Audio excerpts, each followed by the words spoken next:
Kepadanya saya persilahkan. Assalamualaikum warahmatullahi wabarakatuh. Waalaikumsalam warahmatullahi wabarakatuh. A'udzu billahi minasyaitonir rajim. Bismillahirrahmanirrahim.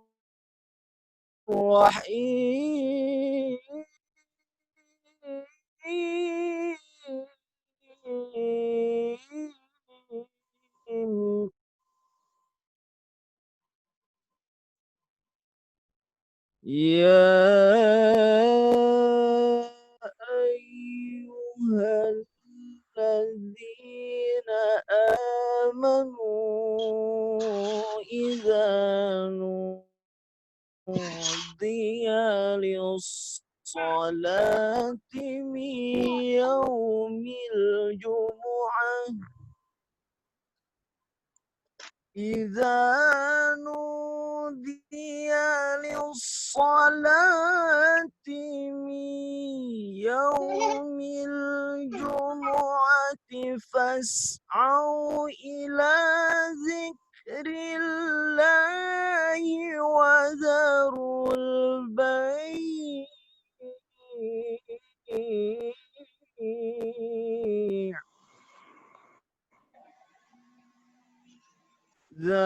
ذلكم خير لكم إن كنتم تعلمون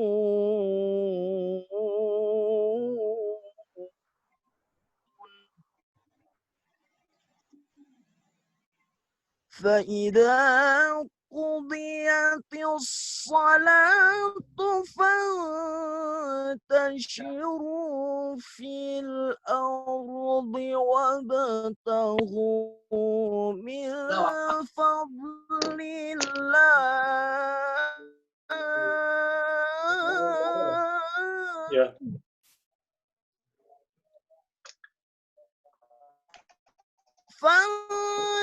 فانتشروا في الأرض وابتغوا من فضل الله واذكروا الله كثيرا لعلكم تفلحون.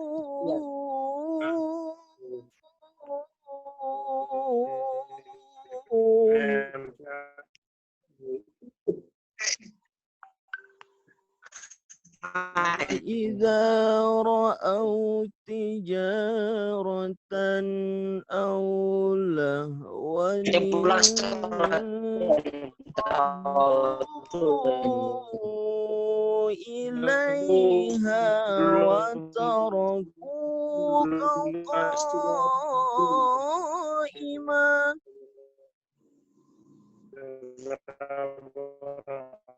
قل ما عند الله خير من اللهو ومن التجارة والله خير الرازقين.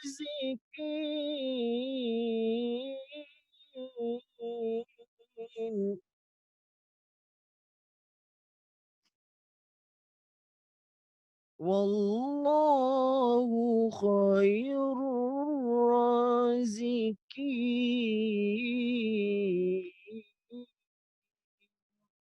صدق الله العظيم. Assalamualaikum warahmatullahi wabarakatuh. Waalaikumsalam warahmatullahi wabarakatuh. Terima kasih kepada Imawan Abdul Aziz yang telah membacakan tilawah. Kemudian memasuki acara yang selanjutnya, yaitu pembacaan CV pemateri.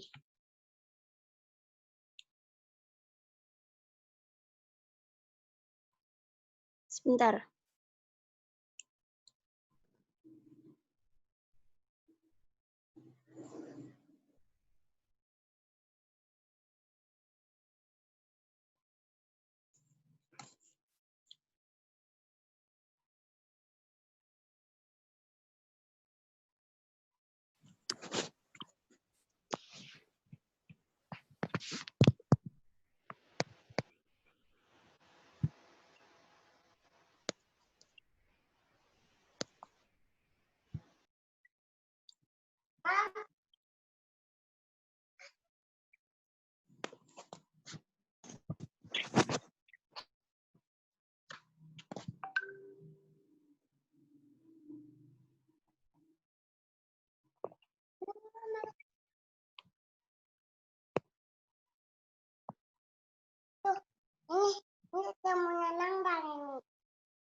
Halo Mita, apakah masih terhubung?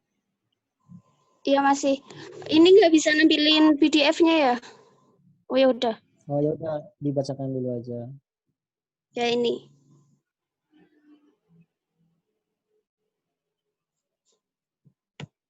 Nah, berikut adalah CV pemateri. Nama Dr. Hemri Duan, Sarjana Ekonomi, Magister Agama. Lahir Sumber Mulyo, 28 Oktober 1976. Alamat Jalan Gedok Kuning, RT 16, RW 5, Kota Gede, Jakarta. Istri Aini Maslihati, Sarjana Ekonomi. Anak Raihan Afnan Alfarobi dan Askia Indana Zulfa. Nomor HP 08179418667. Riwayat pendidikan tingkat SD Muhammadiyah Sumber Mulyo tahun lulus 1989, SMP Muhammadiyah Buaya Madang tahun lulus 1991,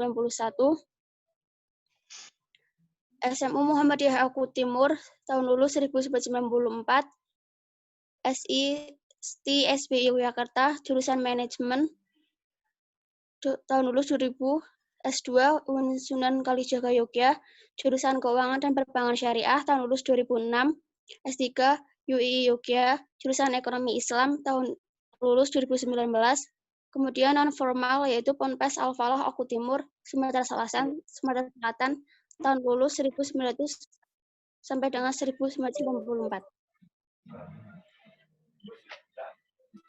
Untuk riwayat yang seperti profesi, pengabdian dan sebagainya bisa dibaca dulu ya.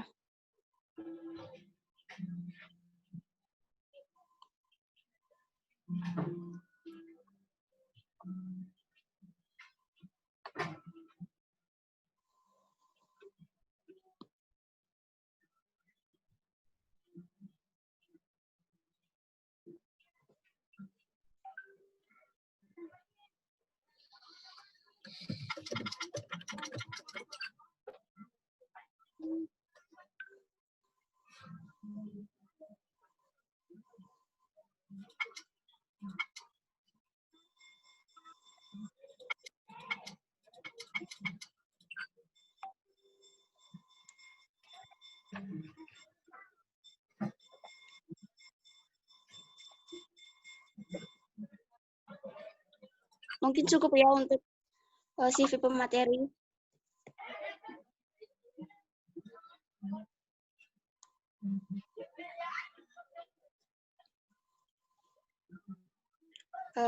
Kemudian sebelum penyampaian materi, saya akan sedikit memberikan bahasan terkait ekonomi Islam. Secara pergerakan ekonomi Islam di Indonesia itu sudah ada sejak tahun 1911, yaitu sejak berdirinya syarikat dagang Islam yang dikepalai oleh tokoh Muslim pada saat itu.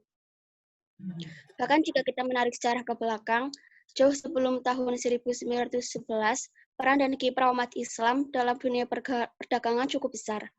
Kemudian, perkembangan ekonomi Islam di Indonesia, khususnya perdagangan syariah, sudah ada sejak tahun 1992, yaitu sejak dilakukan amandemen Undang-Undang Nomor 7 Tahun 1992 menjadi Undang-Undang Nomor 10 Tahun 1998 tentang perbankan, yang memberikan landasan operasional yang lebih jelas untuk bank syariah, diawali dengan berdirinya Bank Muamalat Indonesia dan Bank Perkreditan Syariah dan Bank Perkreditan Rakyat Syariah.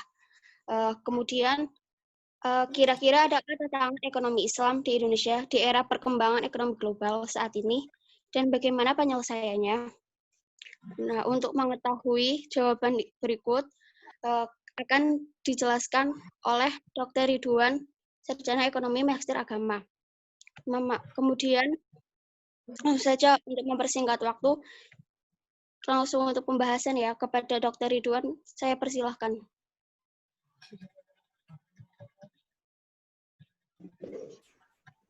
Baik, terima kasih. Assalamualaikum warahmatullahi wabarakatuh. Alhamdulillah, Allahumma salli wa sallim ala Rasulillah wa ala alihi wa ashabihi wa mawalah wa la hawla wa la quwwata illa billah. Apakah suara saya cukup jelas didengar ya? Mungkin ada satu, cukup ya, jelas ya? Ya, terdengar jelas, Pak. Jelas, Pak. Oke. Semoga sinyalnya tetap normal. PPT saya bisa ditayangkan?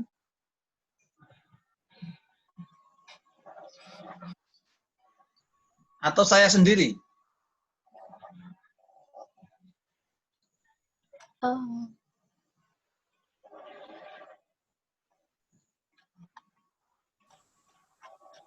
Bisa, PPT saya bisa.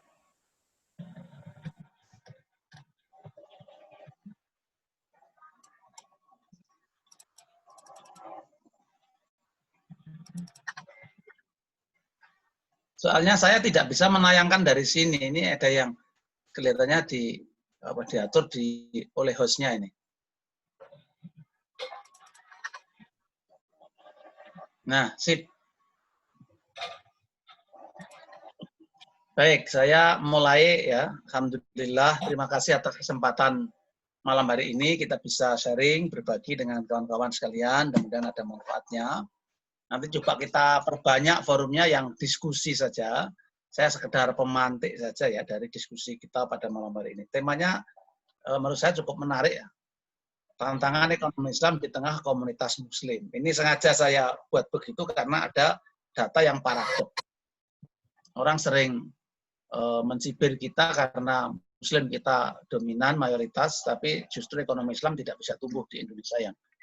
Sehingga ada paradoksi antara jumlah kita secara kuantitas di Indonesia dengan praktek ekonomi syariah, khususnya perbankan syariah. Karena selama ini data yang paling mudah didapat ya data perbankan syariah. Bisa sesungguhnya misalnya pariwisata syariah atau hotel syariah, tapi kan hari ini itu semua mengalami persoalan karena COVID ya, sehingga datanya tidak kunjung muncul. Lalu yang saya share di PPT itu adalah snapshot laporan ringkas dari OJK tentang kondisi keuangan di Indonesia, bank syariah khususnya, bank umum dan bank pembiayaan rakyat syariah. Saya mulai dari surat Al-Baqarah ayat 208, yaitu perintah bagi kita sebagai Muslim yang mewajibkan kalau sebagai Muslim ya harus totality. Udkhulu fis-silmi kafah. Wala tattabi'u khutuwati syaiton innahu lakum aduwwun mubin. Jadi sebagai Muslim itu ya harus totality di semua aspek kehidupan. Tidak bisa kita memilah-milah yang ringan-ringan saja misalnya. Sementara yang terasa berat tidak dilakukan. Atau kita pilih yang mungkin kita bisa lakukan, yang kira-kira sulit tidak dilakukan. Nah hari ini kita masih merasakan orang Muslim sebagai split personality. Istilah Kuntowijoyo begitu. Jadi pribadinya Muslim, syahadatnya Muslim, agamanya Islam, tetapi pribadinya pribadi yang terbelah. Pada saatnya dia menunjukkan identitas sebagai Muslim, tapi di saat yang lain identitas itu hilang. Identitas keislaman itu tidak muncul di kehidupan dia. Ini jadi persoalan. Mungkin itu juga yang melatari mengapa banyak Muslim di Indonesia, tetapi praktek ekonominya juga tidak syariah gitu. Atau bahkan nggak usah jauh-jauh, barangkali kita sekalian ini mahasiswa ekonomi syariah, tetapi banknya masih pakai bank konvensional. Itu kan berarti hipokrit ya kalau menurut saya, kalau agak kasar ya munafik lah. Nah, kita berarti kabro maktan indallah antaqulu ma la taf'alun. Kita mengkaji ekonomi syariah tapi prakteknya konvensional. Ini saya kira agak problem. Kalau dulu ketika saya agak lama ngajar di UIN ya, sebelum kemudian hijrah ke UAD, itu homebase saya di UIN sungguhnya. Saya mewajibkan mahasiswa kalau tidak store rekening di bank syariah, fotokopi rekeningnya, atau BMT, itu nilai nggak saya keluarkan. Nah, karena saya ingin mengajarkan kepada mahasiswa, mari kita konsisten belajar istiqomah dengan apa yang kita pelajari bersama. Kita di garda depan untuk edukasi masyarakat, tapi kalau ternyata perilaku kita sendiri masih bertentangan dengan yang kita ajarkan, kan jadi persoalan. Karenanya mari adik-adik sekalian, IMM ya, saya kira konteks kita di Muhammadiyah ini, PP Muhammadiyah sudah sangat jelas orientasinya kemana ya, karena pengaturan cash management di PP Muhammadiyah itu sudah merujuk kepada bank syariah sepenuhnya. Ada 8 bank syariah yang sudah signing MOU dengan PP Muhammadiyah untuk mengatur cash management di Muhammadiyah, termasuk amal usaha. Targetnya itu sejak zamannya Pak Din Samsudin sebagai ketua PP Muhammadiyah di periode terakhir, diajukan oleh Pak Haidar Nasir, tapi sampai hari ini ternyata juga tidak mudah. Mimpinya Pak Anwar Abbas itu kita punya sekitar 15 triliun dana amal usaha Muhammadiyah itu akan disatukan lewat rekening bank syariah di 7 bank syariah yang sudah bekerja sama itu. Tapi faktanya hari ini belum sampai 15% dana yang bisa dikumpulkan. Ternyata aum kita sendiri pun itu ternyata juga masih banyak menggunakan bank konvensional ya, dengan berbagai alasan argumentasi yang ya bisa saja langsungnya dibuat-buat gitu. Oke ya, itu untuk hulu fisil mikafa. Jadi memang tuntutan Islam kita sebagai Muslim itu ya Muslim yang beneran. Adik-adik juga harus belajar ke sana, kita semua juga harus berlatih untuk jadi Muslim yang sesungguhnya, sehingga orang tidak bingung gitu. Oh ini mahasiswa, oh ini anak IMM, ini mahasiswa UAD, UMY, UMS misalnya. Nah, perilakunya di tengah-tengah masyarakat juga harus menunjukkan perilaku sebagai aktivis IMM misalnya. Perilaku sebagai mahasiswa Muhammadiyah. Tentu mestinya memiliki uniqueness ya, perbedaan yang positif dibanding dengan mahasiswa-mahasiswa di luar PTM atau PTA. Ini perlu saya tekankan, perlu garis bawahi, karena seringkali kita di masyarakat juga bingung, nggak ada bedanya perilaku mahasiswa PTM dan PTA dengan mahasiswa di luar Muhammadiyah. Saya pernah melakukan kunjungan ya, mungkin juga survei lah, kecil-kecilan di Parangtritis ini yang Jogja. Jam 12 malam, saya tidak percaya, setengah tidak percaya. Waktu itu saya masih di UIN ya, UIN Jogja itu. Jadi jam 12 malam itu masih ada anak pacaran mahasiswa, itu mahasiswa-mahasiswi ya tentu ya. Itu pakai jas alma mater perguruan tinggi Islam coba. Nah, rasanya aneh gitu ya, tapi ya, faktanya begitu yang terjadi. Ya sudahlah, kita sekedar foto saja, potret, oh ternyata ya memang agak sulit membedakan. Maka memang tantangan menjadi Muslim kafah itu tidak mudah. Oke, saya lanjutkan ya. Masih tentang itu, holistis ajaran Islam. Kalau kita melihat itu, maka muamalah itu sebenarnya memiliki posisi yang tidak kalah penting dengan bagian dari elemen penting dari Islam yang lain, misalnya akidah, ibadah, dan akhlak itu. Nah, artinya kita bermuamalah secara Islami itu bagian dari ikhtiar kita untuk menjadi Muslim kafah. Nah, maka praktek ekonomi Islam itu bagian dari ikhtiar kita untuk menjadi Muslim yang sesungguhnya. Kira-kira normatifnya begini, kita tidak bisa masuk surga loh, kira-kira gitu ya. Kalau praktek ekonominya belum syariah. Nah, akidahnya mungkin sudah lurus ya, sudah salimul akidah ya, sudah bagus akidahnya. Kemudian ibadahnya juga sudah istiqomah misalnya. Akhlaknya juga sudah cukup bagus di tengah-tengah masyarakat ya. Tetapi kalau kemudian cara berekonominya masih ekonomi konvensional, ya saya kira kalau lihat skema itu kita sulitlah kira-kira masuk surga begitu. Ya. Nah, ini perlu menjadi penekanan kita bersama. Meskipun ini aneh juga, ada penelitian ini oleh UI ya, kira-kira tahun 2013 atau 2014 ya, tentang nasabah bank syariah di Jakarta. Apa yang membuat mereka datang ke bank syariah? Nah, peneliti ini dugaannya, berarti hipotesisnya adalah mereka datang ke bank syariah karena faktor syariahnya. Nah, maka tulisannya si Othman dan Owen itu, jurnalnya yang terbaru tahun 2013 tentang pelayanan bank syariah dan bank konvensional, pertanyaannya hampir serupa. Apa yang membuat orang Muslim datang ke bank syariah? teorinya Owen, Osman dan Owen itu, jurnalnya ada itu, saya kira itu saya bawa untuk disertasi juga waktu itu. Itu karena syariah komple.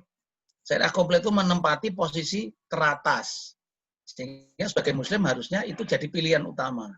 Tapi ternyata penelitian di Indonesia, terutama maaf di Jakarta itu, muslim yang ke bank syariah karena faktor agama itu hanya 22%.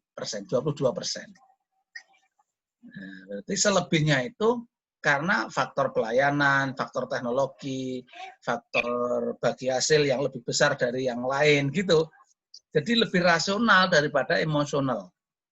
Maka Adi Warman Karim membagi pasar bank syariah kan 3 ya. Rasional market, emotional market, dan floating market.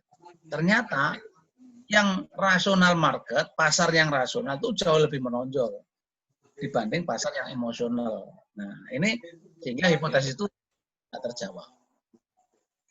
Artinya hipotesis negatif. Nah, ini karenanya adik-adik sekalian, kita perlu mendorong ke sana. Ini menjadi penting loh ya, karena menjadi luas. Nanti coba di bawah apa kita seperti itu ada saya tulis analisis saya, salah satunya karena faktor pendidikan di masyarakat yang masih melihat muamalah itu tidak bagian penting, terutama ekonomi itu bukan bagian yang penting bagi kehidupan kita sebagai muslim. Nah, masih menomorduakan kepentingan ekonomi bawah kepentingan persoalan agama, misalnya gitu. Oke, lanjut ya. Silahkan kalau PPT-nya kalau bisa ditarik. Nah, kalau kemudian yang ke halaman 3 dari PPT saya itu tentang mengapa kita harus berekonomi syariah. Apa ukuran-ukurannya, apa indikatornya, bagaimana marhalahnya, tahapan-tahapan kita lalui. Saya kira ini mungkin adik-adik juga yang belajar di ekonomi syariah biasa mendengar. Yang memang akidah tetap menjadi persoalan penting ya, menjadi fondasi atas semua aktivitas kita. Muncul pertanyaan, kalau akidah itu menjadi fondasi atas implementasi praktek ekonomi syariah, lalu bagaimana mereka yang tidak muslim tapi menjadi pengelola bank syariah, menjadi pemilik bank syariah? Nah, saya pernah ikut Syariah Economic Festival Internasional Festival di Surabaya ya, tahun 2016. Ada tenan-tenan bank-bank syariah atau bank-bank syariah di sana, saya datang ke BCA syariah. Ada 3 orang penjaganya itu tidak pakai jilbab semua. Nah, kemudian saya deketin, tanya, loh kenapa kok Anda tidak berjilbab padahal itu institusi syariah? Dia balik tanya ke saya, loh Pak, memang ada aturan yang melarang kita bekerja di bank syariah dengan gaya pakaian yang seperti ini. Kalau yang ditanya adalah aturan positif, hukum positif, aturan normatif di Indonesia tidak ada. Saya agak bingung juga loh, ternyata begitu ya. Jadi mereka balik tanya. Bahkan yang satu mengatakan saya non-muslim, saya Cina. Nah, lalu saya enjoy saja kok di BCA Syariah katanya gitu. Di Jogja juga pernah ada festival yang hampir sama, tapi untuk lembaga-lembaga non-bank. Saya hadir juga di situ. Dan di salah satu lembaga finance syariah, juga ada 2 orang penjaga, satu berjilbab, yang satu tidak. Yang tidak berjilbab, saya tanya, loh kenapa? Dia mengatakan, saya tidak Islam. Saya tidak Muslim. Bisa gitu ya. Jadi memang, karena memang aturan normatifnya tidak ada. Lalu, akidah sebagai landasan kita implementasi ekonomi syariah terus bagaimana? Nah, ini jadi problem tersendiri. Inilah hari ini yang perlu diwaspadai oleh kita sekalian, karena bekerja di bank syariah itu tidak sekedar profesional asasnya, tapi harus juga ideologis. Agak khawatiran saya. Jangan-jangan yang membuat kita ini tidak kunjung mendengar teks syariahnya, lalu juga tidak kunjung membesar market share-nya misalnya. Karena faktor bekerja di bank syariah itu semata-mata tuntutan profesional, bukan tuntutan akidah, bukan tuntutan agama. Ini dugaan saya ya. Nah, kalau kita di BMT sampai sejauh ini masih komitmen teman-teman bersama-sama yang bisa di BMT ya harus muslim. Itu untuk menjaga marwah. Kita yang muslim saja kadang-kadang masih dicibir oleh masyarakat. Gimana kalau kemudian non-muslim tidak berjilbab, pakaiannya mini lagi. Ini kan jadi fitrah. Nah inilah kalau sedikit kuat saya kira cara itu menanggung. Nah, salah satunya di situ, kritik di luar sana. Gimana mau syariah, wong pengelolanya saja, karyawannya saja tidak berjilbab kok. Itu sudah cerminan dari praktek yang tidak syar'i. Kira-kira begitu kritik di luaran sana. Dan itu menurut saya sah-sah saja karena memang faktanya begitu. Oke.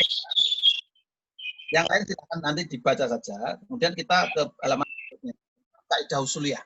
Kaidah usul fikih. Kan al-mu'amalah al-ibahah ya. Seluruh muamalah itu pada prinsipnya boleh. Hatta ya dulu dalilan ala tahrim. Sampai kita kemudian mendapati dalil yang melarang. Artinya dalam bisnis syariah itu ya yang dikedepankan memang inovasi, kreativitas. Berbeda dengan ibadah ya. Kalau ibadah itu kan yang dikedepankan justru tidak boleh kreatif. Kan awalnya kalau ibadah itu tidak boleh kecuali ada dalil yang memerintahkan. Karenanya ibadah nggak boleh kreatif. Pada wilayah inilah kreativitas dalam urusan ibadah itu masuk bid'ah. Nah, jadi memang bid'ah itu hanya berlaku untuk persoalan ibadah, bukan untuk persoalan muamalah. Justru kalau di muamalah kita harus memunculkan bid'ah-bid'ah baru. Bid'ah yang diartikan halal yang baru ya. Bada'ah itu berarti hal yang baru. Baru itu ya berarti sebelum tidak ada, sekarang harus kita kembangkan. Sekali lagi ibadah nggak boleh ada bid'ah, karena bid'ah itu berarti dolal. Kalau dolal itu ya berarti finnar. Itu bagi Muhammadiyah sudah jelas ke sana ya. Jadi kalau nggak dicontohkan Rasulullah, tidak diperintahkan, ya nggak boleh dilakukan. Kalau kita menjalankan yang dicontohi saja, yang dicontohkan saja kadang-kadang belum tentu bisa sepenuhnya. Apalagi kemudian mengembangkan cara-cara ibadah baru. Nah sebaliknya di muamalah itu, sungguhnya kita justru harus kreatif. Karena kehidupan ekonomi, apalagi bisnis itu dinamis. Kalau muslim nggak bisa kreatif menangkap peluang bisnis itu, ya kita akan habis. Misalnya elektronik money, atau uang elektronik sejenis GoPay, OVO, ya misalnya. Kita di Muhammadiyah sedang mendesain uangmu. Kemudian saya juga pengurus Majelis Ekonomi Pimpinan Pusat Muhammadiyah, salah satu komisaris di perusahaan holding yang milik Muhammadiyah, ya, yang mengelola salah satunya adalah produknya uangmu. Kita sedang mendesain, kita nanti akan punya uang elektronik kayak gitu, namanya uangmu. Kemudian lah, ini teknologinya sedang terus kita develop ya, bisa menjawab kebutuhan anak-anak milenial sekarang. Kita punya ratusan perguruan tinggi Muhammadiyah yang generasi milenialnya luar biasa itu di situ. Dan mereka membutuhkan itu. Nah, nanti kajian tersendiri saya kira tentang elektronik money menarik untuk kita kembangkan, tapi secara umum itu tidak ada masalah, itu karena hanya alat bayar saja. Itu medium of exchange, alat pertukaran saja, tidak ada masalah. Itulah bagian dari kreativitas kita merespon tuntutan bisnis atau tuntutan ekonomi. Karenanya membawa kehidupan Nabi kepada kehidupan kita hari ini tentang ekonomi itu tidak pas. Nah, itu tidak tepat. Karena Nabi itu hidup pada zamannya yang ekonomi waktu itu masih sangat manual. Hadis tentang antum a'lamu bi umurid dunyakum, kamu lebih tahu tentang dunia kamu. Terus bawahnya lagi. Bawahnya ini. Slide di bawahnya ini coba. Yang kaidah usul fikih. Di atasnya mungkin ya. Ini belum ini. Yang kaidah usul fikih ya. Nah, yang biru-biru.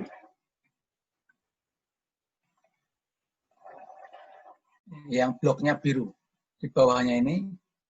Terus bawahnya itu persis. Bawahnya yang bentuk rumah itu. Di bawahnya ini. Nah, itu yang biru itu, bloknya. Nah, udah, situ dulu. Nah, saya ingin mengantarkan sini agak, supaya pemahaman kita menjadi agak lengkap ya.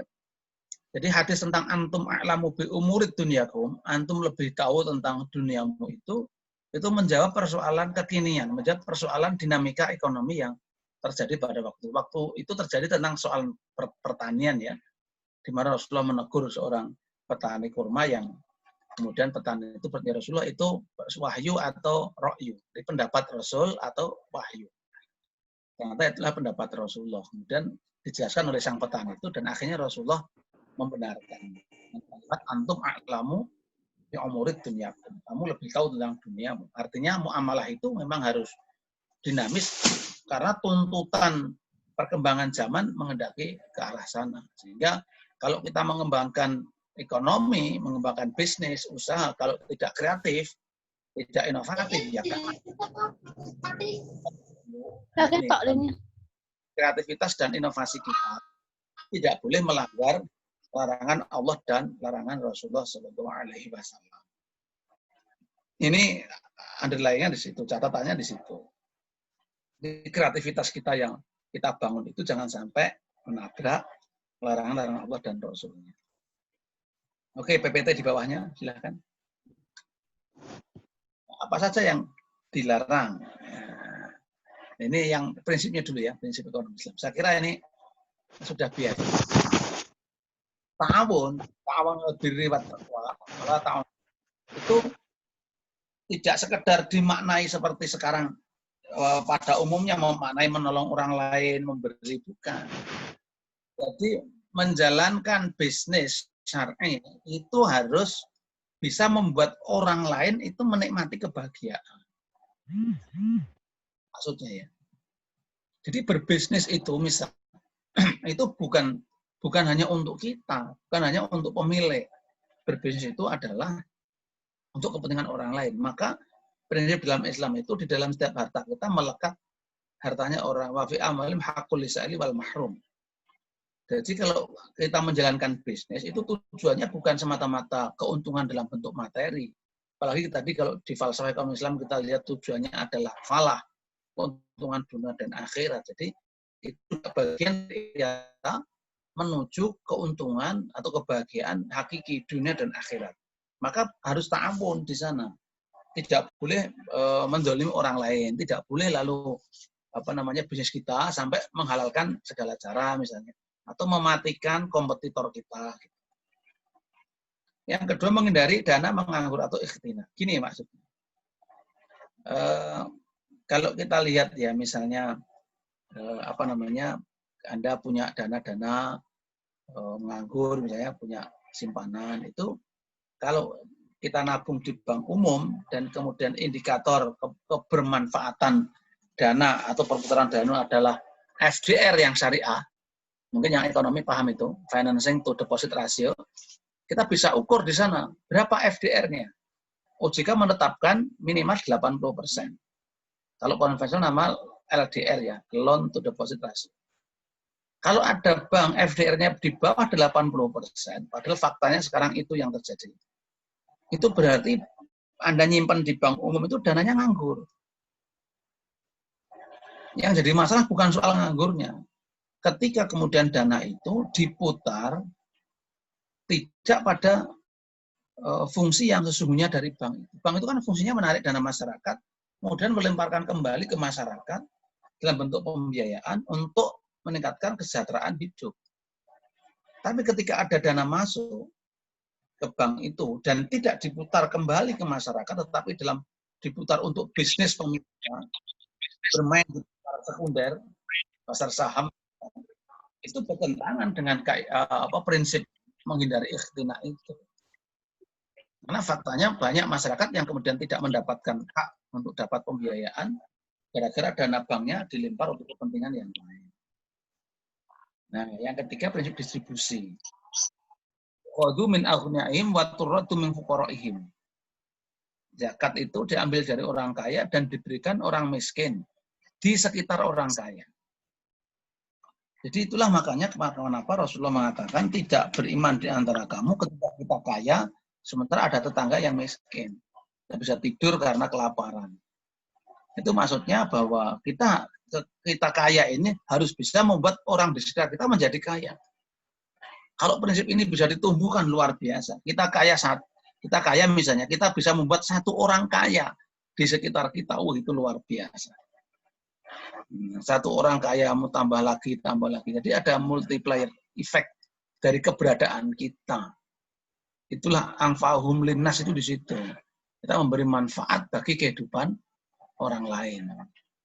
Nah, kalau kita mikir diri sendiri gampang selesai. Tapi begitu kita coba ikut memikirkan kondisi kehidupan orang lain, itulah yang tantangan yang lebih besar harus dilakukan. Oke ya, itu lanjut.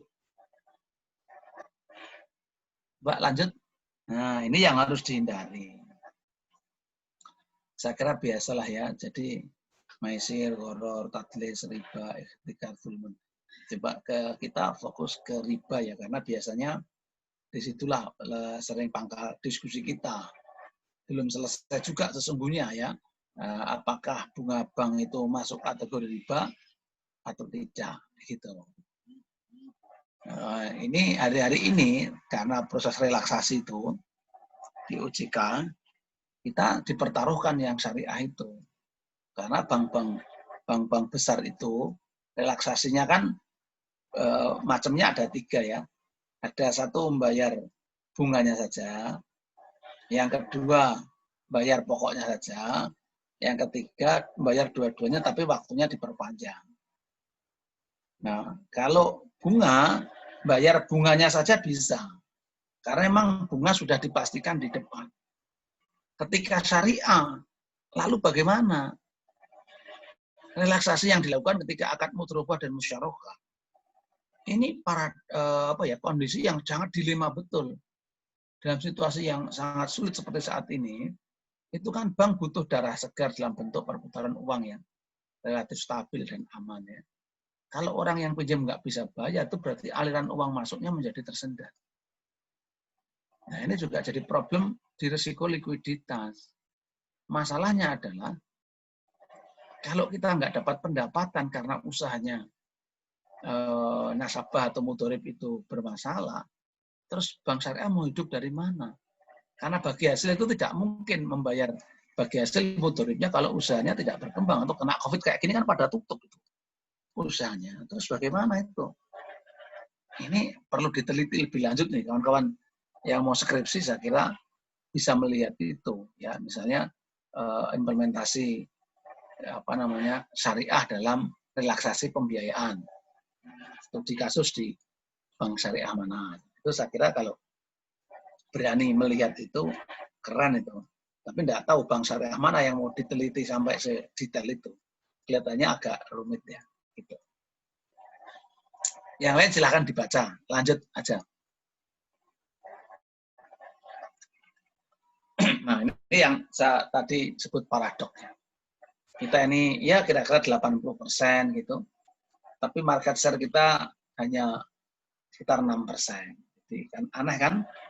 Kita ini banyak, tapi justru praktek syariahnya, ekonomi syariahnya jauh lebih kecil ya. Ini kan jadi sangat ironis gitu di tengah populasi muslim yang banyak, apalagi emosional keagamaan kita itu mudah tersulut ya selama ini. Orang itu lebih mudah disentuh karena emosional agama dibanding yang lain, dibanding rasionalitasnya. Tapi begitu ekonomi, kita ini aneh ya. Ekonomi yang muncul malah rasionalnya. Jadi ketika kita bertransaksi ekonomi, karakter kita sebagai homo economicus itu sering timbul masalah. Sedikit agak melenceng, agak jauh ya, tentang rasionalitas ekonomi. Ini teman-teman yang belajar mikro Islam, saya kira melihat itu. Kan ada aksioma yang mengatakan bahwa kebutuhan manusia itu tidak terbatas, tetapi alat pemuas kebutuhan itu yang terbatas. Nah, karena itu maka orang lalu menjadi homo economicus. Akhirnya karena melihat alat pemenuhan kebutuhan yang terbatas, sementara kebutuhan kita tidak terbatas, akhirnya orang akan berkompetisi untuk mendapatkan sumber daya yang terbatas itu guna memenuhi kebutuhannya yang tidak terbatas. Saya tidak setuju dengan aksioma ini, karena kalau di dalam Islam yang membuat orang itu kebutuhannya tidak terbatas ya karena keserakahan, karena nafsul maliyah, karena kita homo economicus. kalau bicara ekonomi syariah masih dalam perspektif homo economicus ansih, manusia itu dilihat sebagai makhluk ekonomi saja, maka tidak akan pernah selesai. Dan itulah yang membuat market share kita ini menjadi kecil. Gitu. Lanjut ya. Silakan. Nah, ini lihat ini.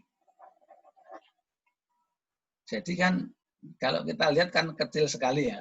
Kita hanya katakanlah 6%. Gitu. Padahal targetnya pemerintah sampai 2010 awalnya ya itu sekitar 10%. Sekarang sudah kelewat 10 tahun itu hanya sekitar 60% ketercapaiannya. Kan sangat betul-betul fakta yang ya bagi kita sungguhnya agak ironi lah ya.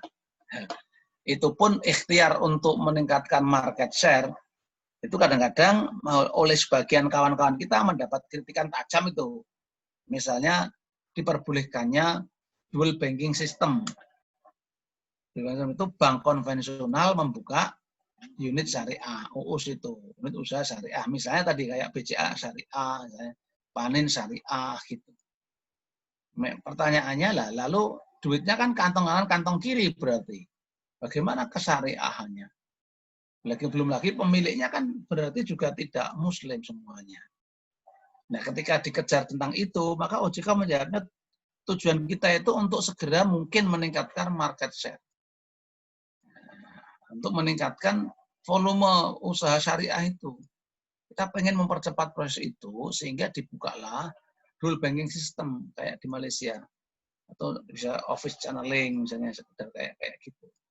Harapannya untuk akselerasi pertumbuhan ekonomi syariah di Indonesia.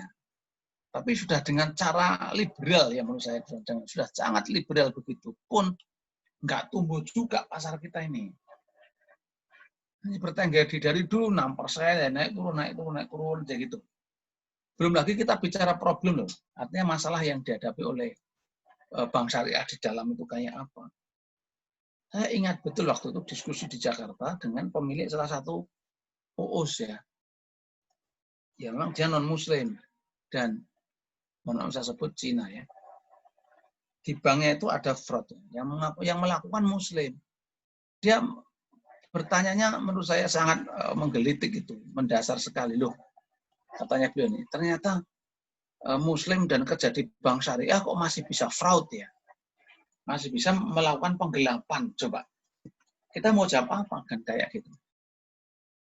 Karena kita ini sudah kecil, kurang solid, ada praktek penggelapan juga di dalamnya. Waduh, nggak tahu ini. Tadi orang menjadi semakin mencibir kita. Nah, itulah ini indikator yang paling gampang diukur ya, karena data yang masuk ke OJK itu setiap bulan bisa diakses, bisa dipublish. Sehingga orang menjadi tahu bagaimana kinerja bank syariah. Oke, lanjut. PPT-nya silahkan dilanjut. Nah, ini rusak datanya ya. Kalau kita lihat akadnya murabahah ya, paling banyak diminati itu juga masih murabahah ternyata. Nah, ini juga kritikan penting ini ternyata ya. Murabahah itu kan risikonya rendah, marginnya tetap, beda dengan mudharabah dan musyarakah. Itu yang risikonya tinggi, kemudian tidak ada kepastian hasil. Jadi orang menjadi semakin kita semakin mengkritisi kita, tapi ternyata kita juga tidak mau ikut berbagi risiko. Kita lihat di instrumen dana DPK itu yang 423 triliun itu yang ungu berwarna apa ya itu biru apa ungu ya ungu itu deposito. Nah, artinya memang tadi rasional market itu betul. Jadi orang datang ke bank syariah itu karena pengen mendapatkan bagi hasil yang lebih tinggi dibanding dengan bank konvensional. Karenanya dia taruhnya instrumennya deposito, bukan giro dan tabungan.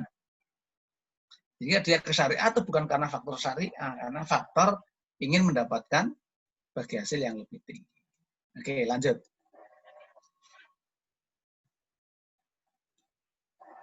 Silakan dilanjut. Nah, oke ya. Bawahnya aja langsung. Terus saja. Waktunya mau habis juga ya, sampai jam 9 ya. Nah, di sini. Mengapa itu terjadi? Ini analisis saya ini.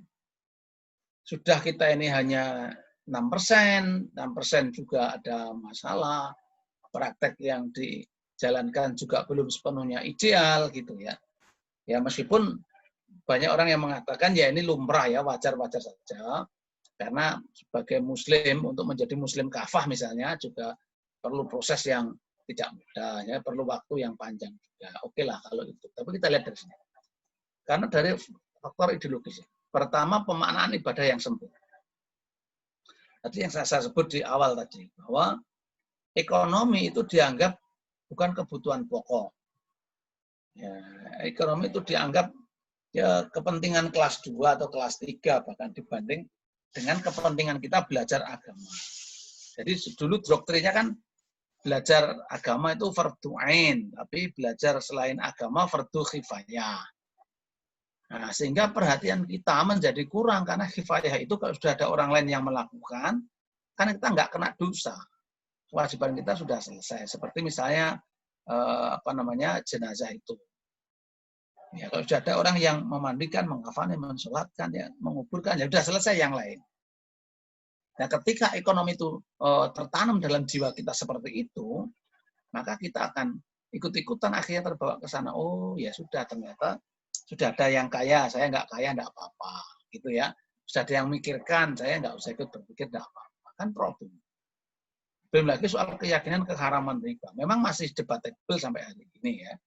Tapi kan coba cek saja. Fatwa terutama yang ormas-ormas besar seperti Muhammadiyah dan NU, hukum terendah kan subhat atau makruh. Kaidahnya makruh itu makruh tahrim. Makruh cenderung haram dan harus ditinggalkan. Gitu. Belum lagi perdebatan seputar fatwa DSN tentang produk-produk keuangan syariah di Indonesia. Itu dikritik oleh teman-teman sebelah, saudara kita sebelah, dianggap fatwa DSN itu masih sekedar formalisasi kebutuhan bankir-bankir muslim khususnya. Dia juga mengkritik proses terbitnya fatwa karena di dalam fatwa itu banyak juga berdiri para bankir. Masih mendapatkan pertimbangan dari bankir sehingga seolah-olah fatwa DSN itu diproduk dari akomodasi terhadap kepentingan para pemilik bank syariah. Gitu. Sehingga sekedar formalisasi atas praktek yang dianggap masih salah.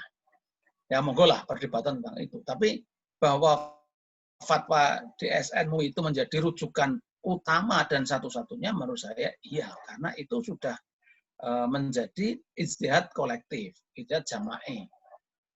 Sudah melibatkan berbagai ormas yang kemudian melahirkan fatwa itu yang itu menjadi rujukan pokok, rujukan wajib setiap lembaga keuangan syariah. Bahwa di dalamnya ada sesuatu yang perlu dievaluasi, menurut saya juga wajar-wajar saja.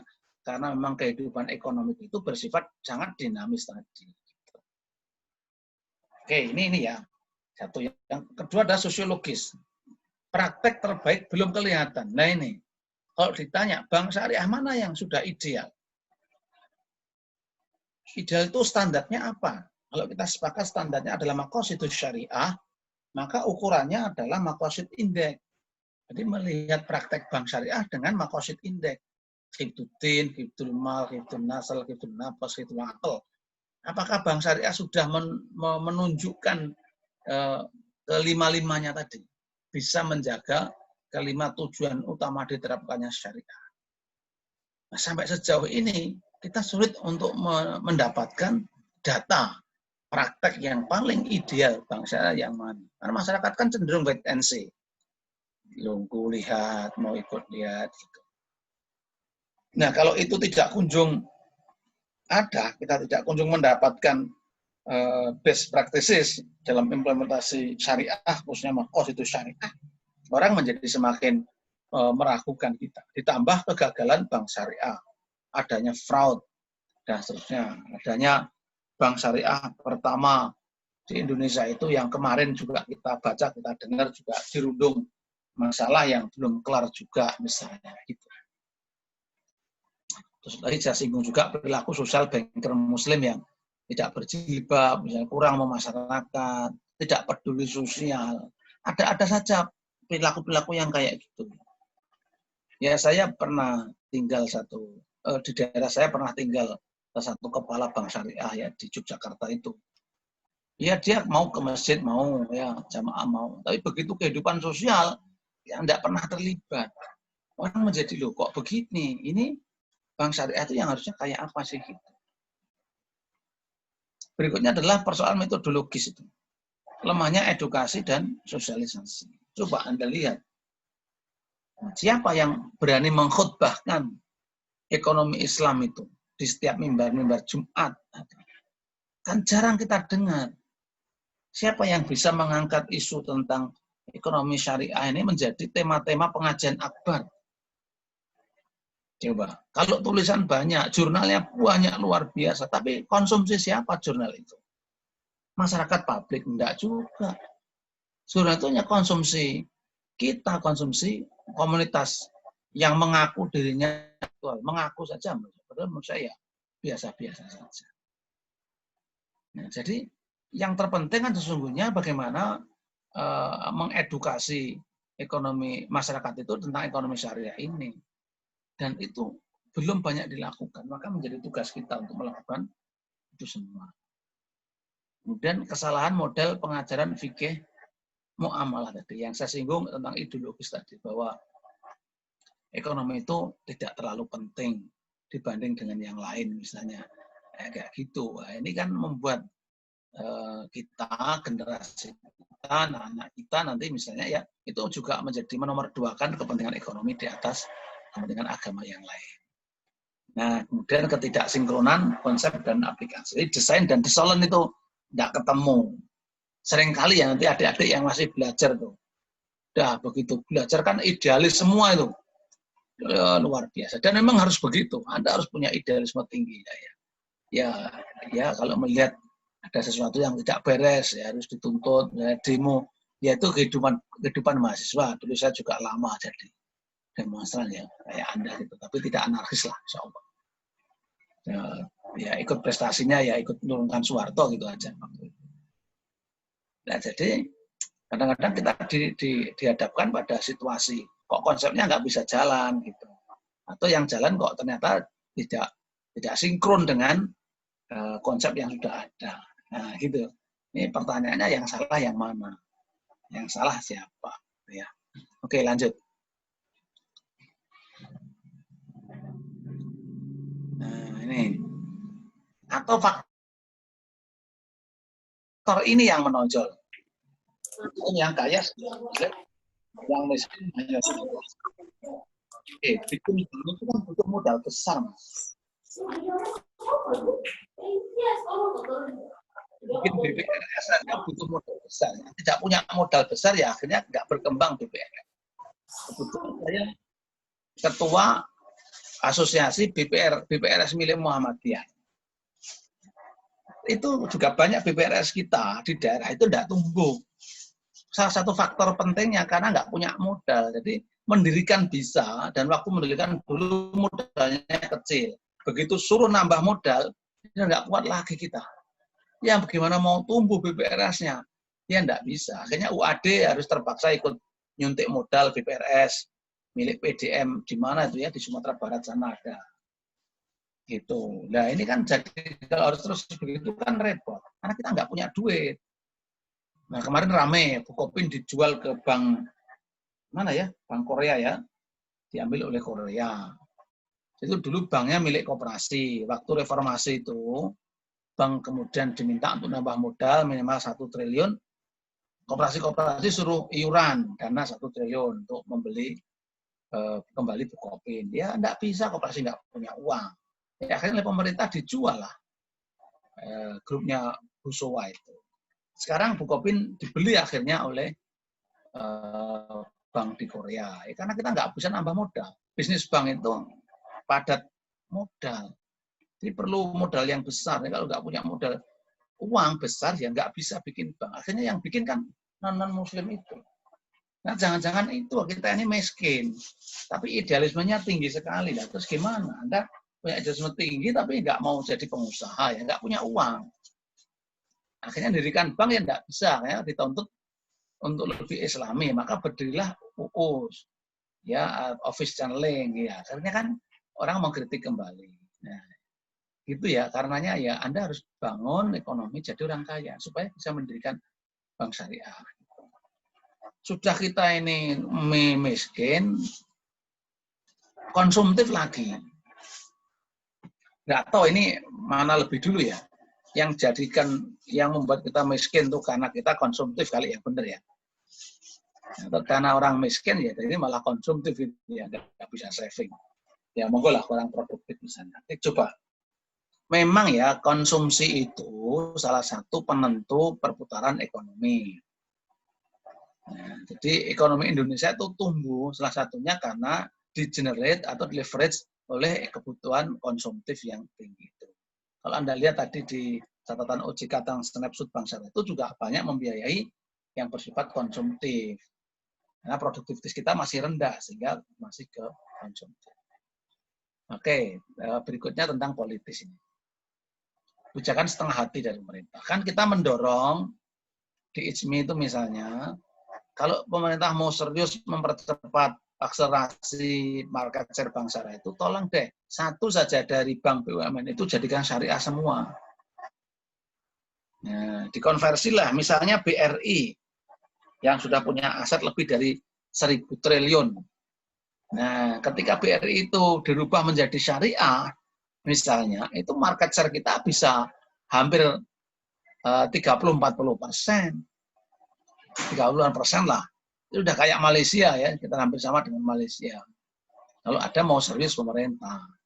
Atau kalau enggak ya salah satu lah, kalau enggak apa ya BTN syariah atau yang di perumahan atau yang lain gitu. KNKIS belum maksimal. Saya beberapa kali ikut seminar, diskusi, fokus group discussion dengan KNKIS. Maunya menurut saya sudah cukup bagus ya, tapi hasilnya juga belum nampak ya, mungkin karena program baru. Tapi apapun menurut saya itu bagus ya, adanya Komite Nasional Keuangan dan Ekonomi Syariah. Nah, terakhir daya dukung ormas yang masih kurang. Kalau kita nggak usah melirik orang lain, di Muhammadiyah saja, saya sudah sosialisasi. Tarjih itu kan sudah, fatwa bunga oleh Tarjih sudah terbit sejak 2006, hasil halakoh Munas Tarjih di Jakarta waktu itu. Tapi belum ditanfis oleh PP Muhammadiyah. Nah, ketika kita ada kebijakan, ada tim untuk sosialisasi fatwa atau hasil Munas Tarjih itu, di daerah-daerah pertanyaannya lah ini belum ditanfis oleh PP Muhammadiyah.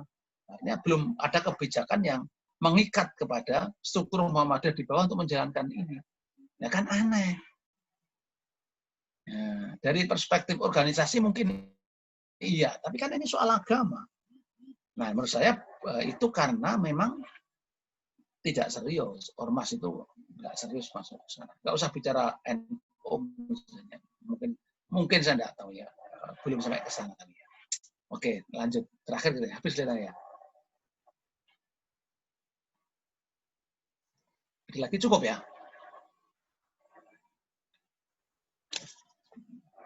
Sudah selesai habis materinya. Sudah ya. Nah, ini contoh saja ya bagaimana kita harus berperan ya. Muhammadiyah menurut saya, kebetulan saya menginisiasi ini Muhammadiyah Center. Kita Muhammadiyah itu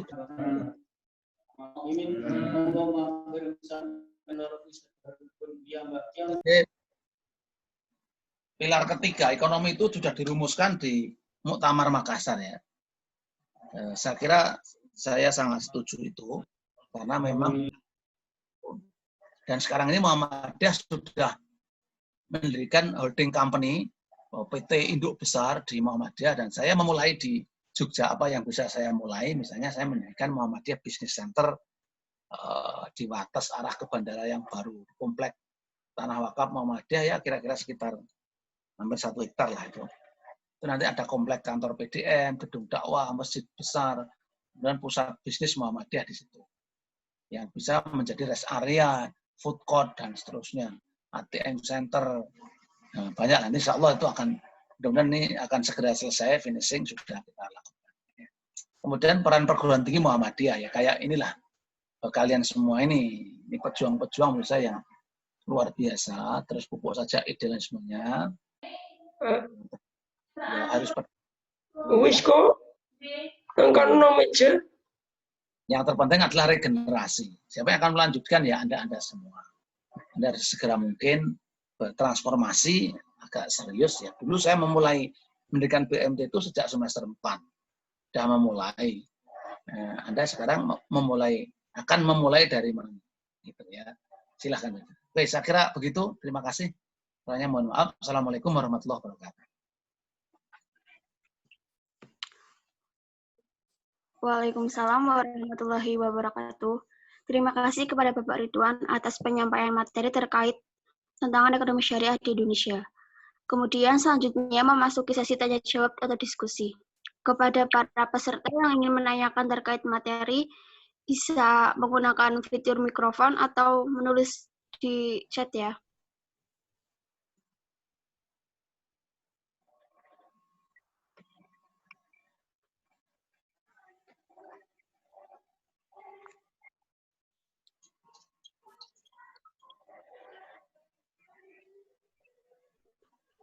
Ini ada penanya dari Huda IMMFAI. Izin tanya Ustadz, saya Huda dari IMMFAI. Cara sederhana membangun kepercayaan mahasiswa terhadap bank syariah karena masih banyak yang menyepelekan kesyariahannya atau menyamakan dengan bank umum. Terima kasih. Mungkin pada Bapak bisa dijawab sekarang. Oke. Ya, kan ini ya menurut saya ciri mahasiswa itu kritis. Nah, itu salah satu ciri yang harus ada pada jiwa mahasiswa, apalagi aktivis ya kayak Anda semua itu kan nalar kritisnya. Nah, kalau nalar kritis itu sudah tidak ada pada mahasiswa berarti sesungguhnya hakikat mahasiswa itu sudah tumpul. Atau kalau bahasa kasar yang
prakteknya. Kadang-kadang aneh juga gitu. Nah, kalau kita sudah bersepakat tentang landasan hukumnya, katakanlah fatwa DSN sudah firm, selesai, kita terima itu bulat, nah baru kita benahi praktek.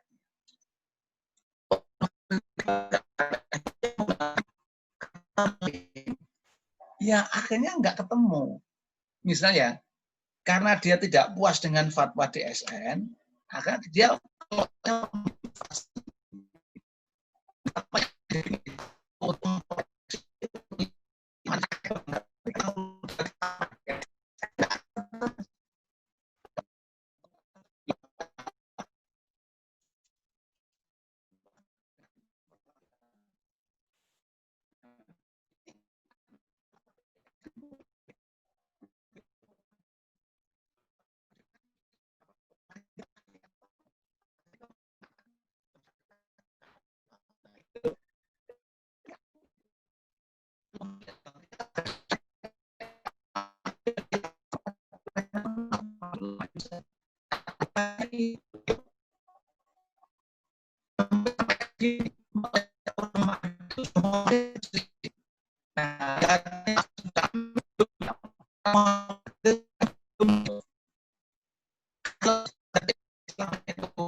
Halo, Pak, bisa didengar nggak?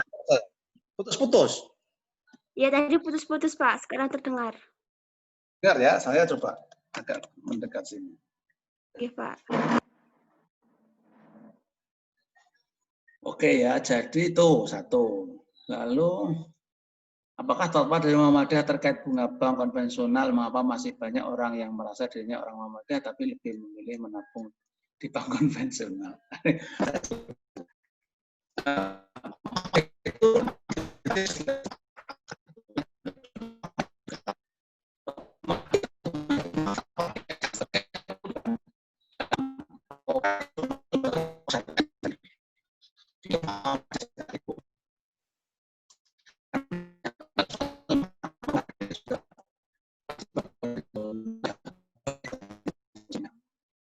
banyak karena nah ini ya nggak tahu lah. Kalau saya pernah coba kritik ke UMY itu, ke UAD, kenapa sih kok nggak totality ke bank syariah?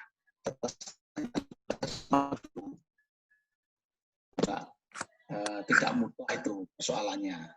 Ya Allah alam ya. Tapi yang jelas sekarang ini sudah mulai. Ya, kayak UAD pembangunan kampus sebesar itu juga sudah menggunakan jasanya bank syariah.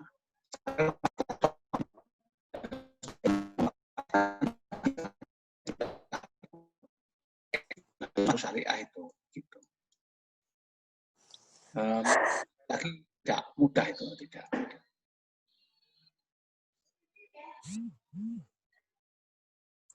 Oke ya, silakan. Sudah terjawab semua ya? Pak, ini ada satu di atas yang belum terjawab dari Okta Resta. Izin bertanya Ustadz, apakah benar bank syariah itu benar tidak ada riba atau bunga dan lain-lainnya? Jika tidak ada, sumber penghasilan bank syariah itu dari sektor mana saja? Apakah sumber dana bank syariah itu benar-benar syariah seperti slogannya syariah? Oke, jadi yang dua di atas sudah ya, ini yang tinggal sumber dana ya. Nah ini jadi problem ketika UUS atau bank konvensional membuat unit usaha syariah. Saya pernah meneliti itu tahun 2007. Bagaimana dana di UUS itu, dari mana sumbernya? Memang, mengapa syariah mandiri itu cepat besar? Karena yang dananya dari bank mandiri, dari bank induknya. BNI syariah tetap cepat besar dulu ketika masih jadi ya karena memang duitnya dari BNI-nya, BNI konvensionalnya. Panin syariah, Panin Dubai syariah cepat besar karena duitnya dari Panin. Nah, pertanyaannya terus bagaimana gitu. Itu hampir sama begini loh. Mohon maaf ya, boleh enggak? Mohon maaf ya, pelacur nabung di bank syariah. Coba bayangkan itu. Nah, ada seorang pelacur ini. Kemudian dia datang ke bank syariah mau nabung. Boleh enggak? Kan enggak bisa menolak kita. Nah, jadi selama dia datang ke bank syariah itu mau menggunakan menandatangani akad syariah. Misalnya kalau sumber dana tabungan ya berarti akad tabungannya wadiah atau mudharabah. Atau kalau giro misalnya giro wadiah, kalau deposito misalnya deposito mudharabah. Selama itu dia bisa menerima sumber dana dari konvensional itu bisa masuk ke gitu. Itu ya. Oke ya, gitu ya. Ini caranya. Ada lagi? Lower hand.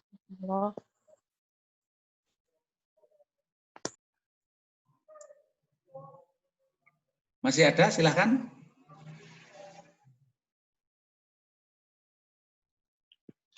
Bagaimana untuk para penanya, atau adakah feedback atau ingin bertanya lagi dari peserta lain?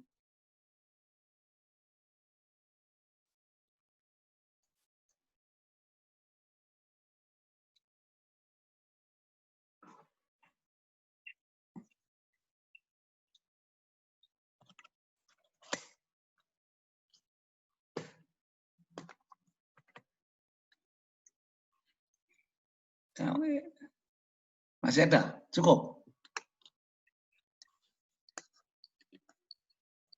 Ada yang ingin bertanya lagi?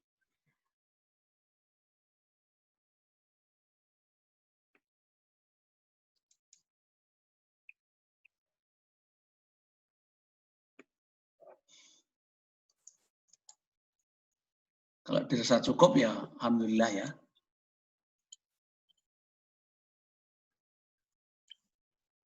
Ini Pak, ada yang bertanya Pak. Oh iya. Ada tetangga saya yang kecewa ketika ingin menjadi nasabah bank syariah karena ketika beliau ingin meminjam uang untuk modal usaha, beliau hanya diberi kebutuhan usaha mereka. Apakah aturan bank syariah seperti itu atau ini sudah agak. Jadi gini, teman-teman yang belajar di prodi perbankan syariah itu pasti belajar tentang yang namanya studi kelayakan. Hanya 5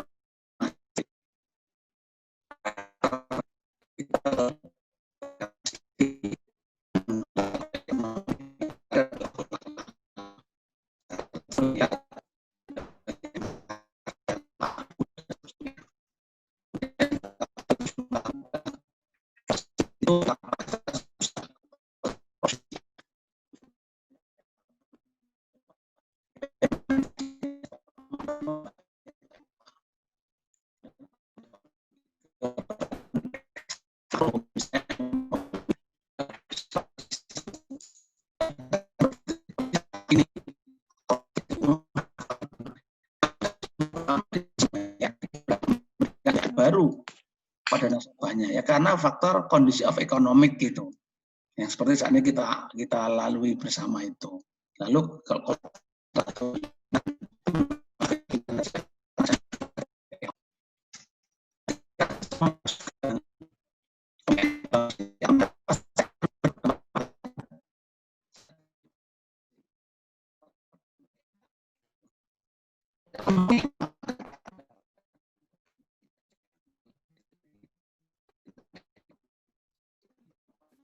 sama, bahkan mungkin lebih ketat lagi.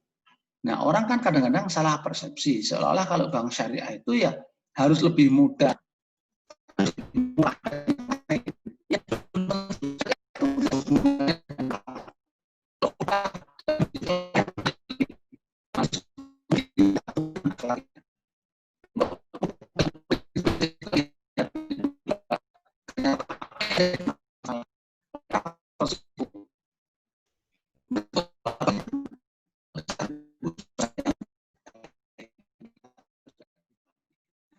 Kalau mereka lalu kecewa ya keinginannya tidak terpenuhi, barangkali faktor 5C itu tidak sepenuhnya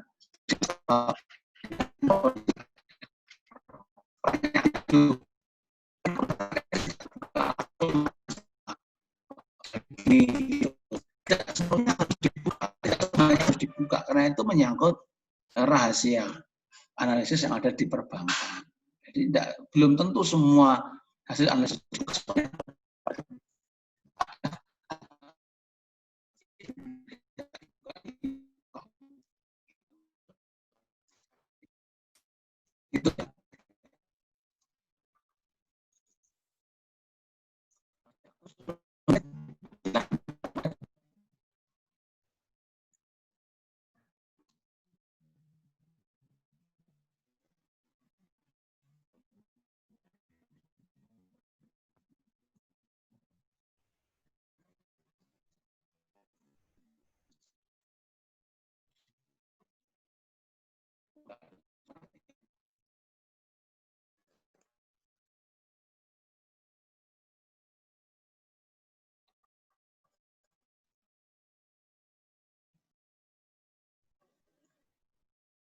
Oke, cukup ya Mbak ya. Bagaimana teman-teman? Apakah sudah jelas atau ingin memberikan feedback?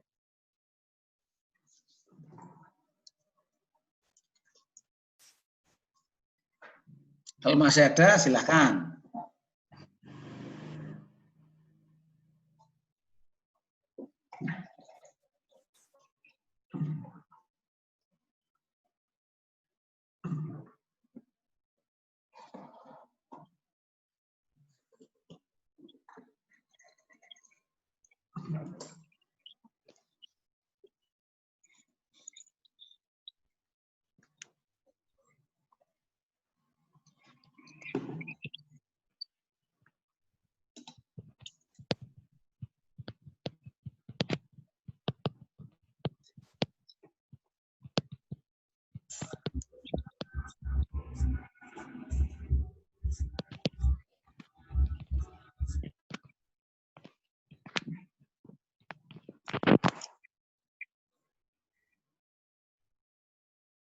Cukup ya.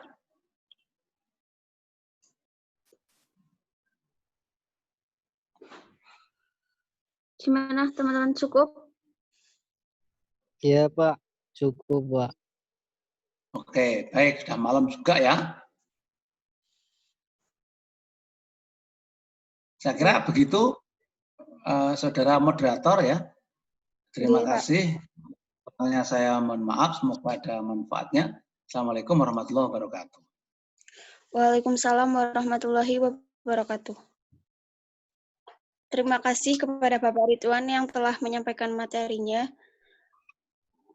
Kemudian memasuki sesi terakhir ya, penutup.